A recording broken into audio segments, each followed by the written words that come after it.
Hey YouTubers, DCollector777 here with my weekly haul video.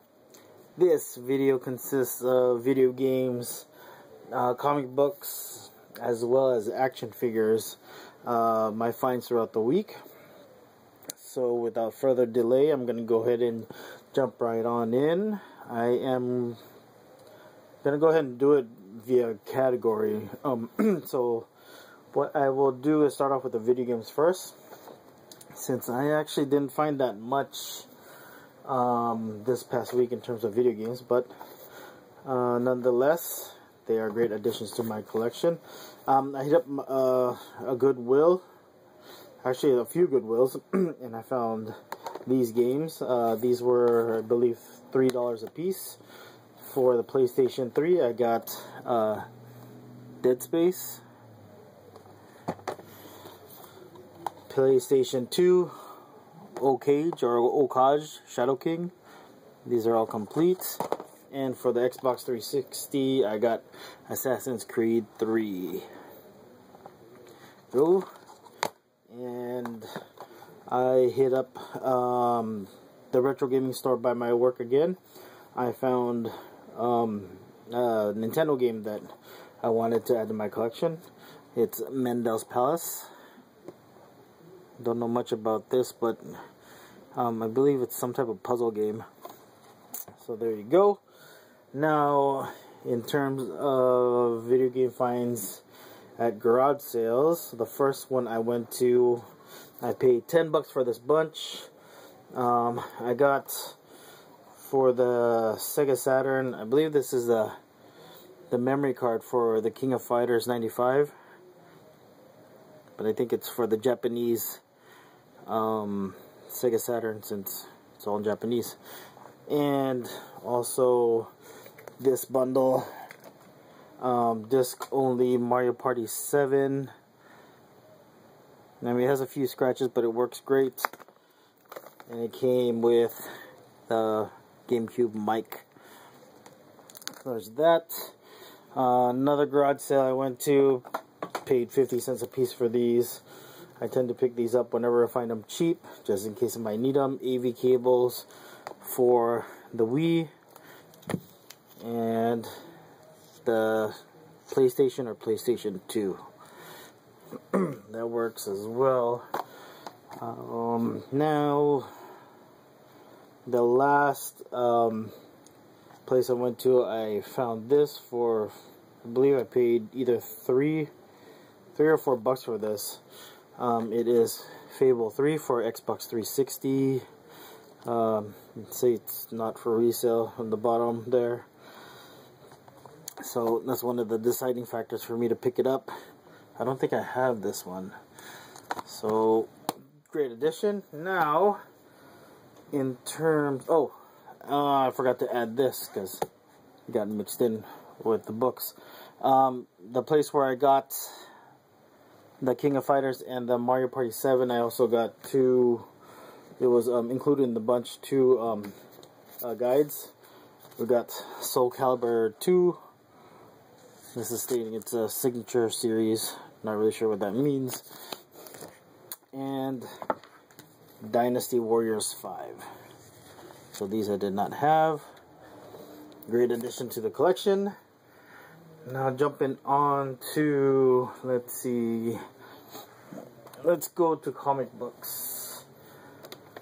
There, in my city, they had a special yard sale event in downtown where 20 vendors got together. There's only one vendor that I went to and found these books. He had them priced at $1 each, which I thought was pretty great. I love digging in dollar bins and seeing what I could find. But yeah, I paid $1 a piece for these.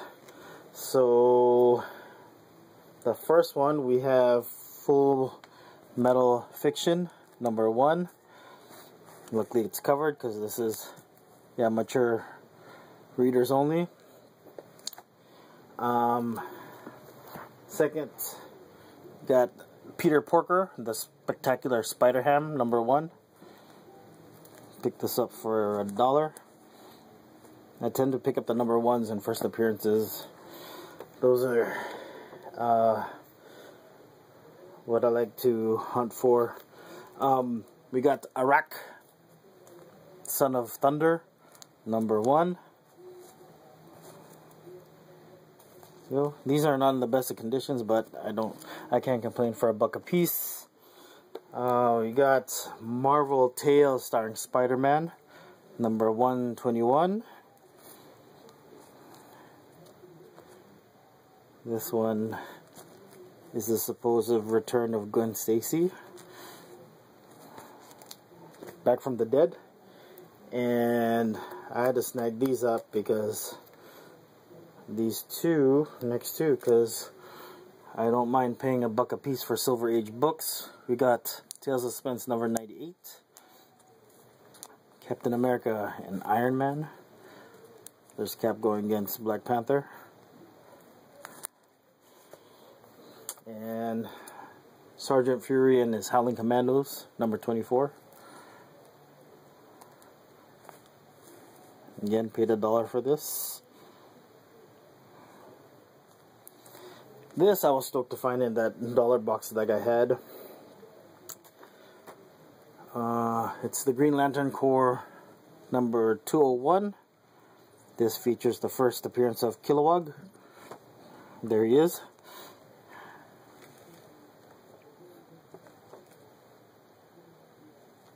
He's pretty cool, Green Lantern. And last but not least, I paid $1 for this one. It is Werewolf by Night #1. I believe this is the best of the bunch. Not in the best condition, but like I said before, $1. So that's it for the comic books. Now on with the action figures or toy additions. First off, I found a bag at a Goodwill that was marked $5. Had a bunch of McDonald's toys and stuff like that, but these were embedded in them.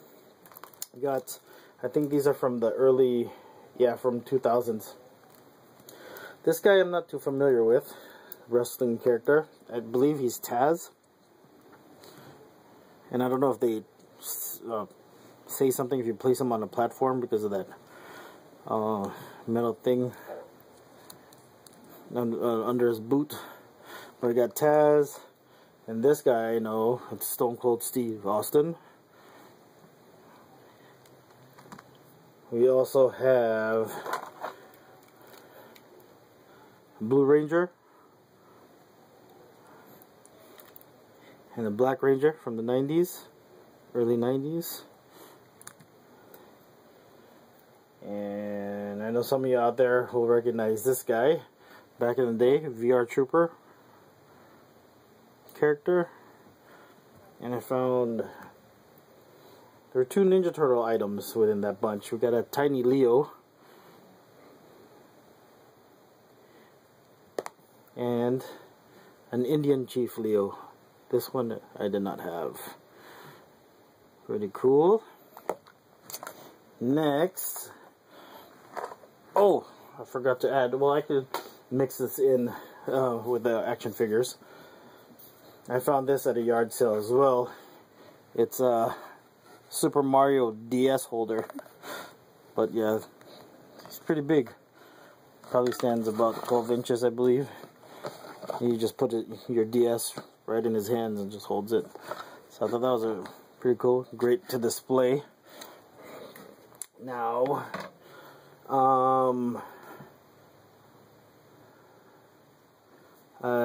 let's see, in going on with the action figures, this was at I found this at a thrift store.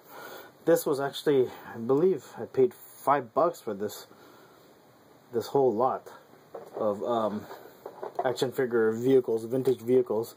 First one is this Cobra hovercraft. It is missing pieces, but they just threw it in the mix of $5. Then I believe this is, if if my memory serves me correctly, this is Sergeant Slaughter's triple T tank G.I. Joe. I mean, it's still in great condition. I mean, very little playwear. Granted, it's missing a few guns and this backing thing, but it's still in great condition. And we also have, I believe this is called, and I'm gonna make some room, the Conquest. G.I. Joe's Conquest plane. Look at that. I mean, they don't make them like these anymore. Hard plastic, very durable. And last but definitely not least, this one I really need to make room for. Back everything up real quick. This was really cool. Mind you, all these vehicles were just $5, including this monster right here. And it is the GoBots from back in the day, 80s command center. Look at that. I mean, the stickers are in great condition as well. I haven't tested this out yet because I don't have a 9-volt battery to see if it still lights up. They are missing a few pieces. Like it's one of the racks and stuff like that. But other than that, the playwear is really minimal. Stickers are in great shape. Look at that monster. Beast. But yeah, I thought that was a great price. Brings back old memories. This one I've always wanted when I was a kid, but it's just a little bit too expensive. But I don't mind getting it in the bundle with the G.I. Joe vehicles for $5. Well, there you have it, folks. Another fun-filled haul this past week. And as always, happy collecting. And thank you so much for watching.